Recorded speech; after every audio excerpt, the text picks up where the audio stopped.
Всем привет-привет, с вами я, Оля Бро. Сделаем расклад, что ждет на следующей неделе.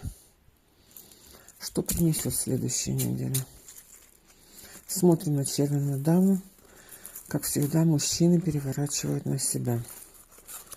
36 карт, 4 масти. Не врите, не брешите, всю правду расскажите. Что ждет червяную даму на следующей неделе. Ну и смотрите, что хорошие новости о встрече. Такая у нас преддиагностика. Хорошие новости о встрече. Так, на сердце, под сердцем, в голове.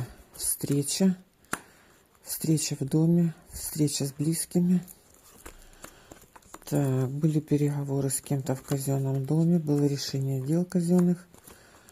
В данный момент радость, застолье. Смотрите, ваше сердечко радуется.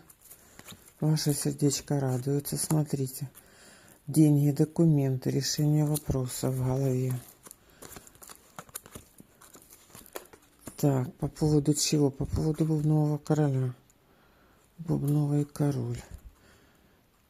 Разговор с бубновым королем. Встреча с бубновым королем. Интерес. Ну, такой он болезненный, да? Интерес есть, но переживания остаются.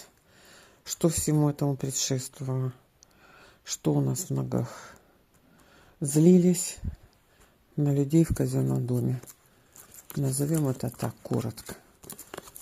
Злились на кого-то, злились. На ситуацию злились. На кого-то злились. Так, что у вас на сердце? То, чего вы не знаете. Встреча?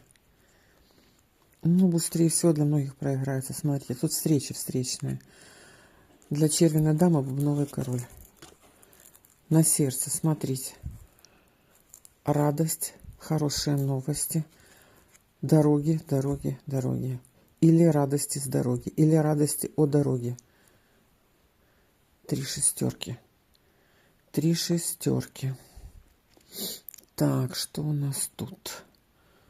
Что у нас тут? Ну, я думаю, что что-то у вас получится. Если вот так вот мы положим, это то, что вас ждет. Может быть, будет недомогание, могут быть еще переживания неосознанные. Но интерес есть. Сердце радуется происходящим. Да? Принимайте. Вас ждет удача.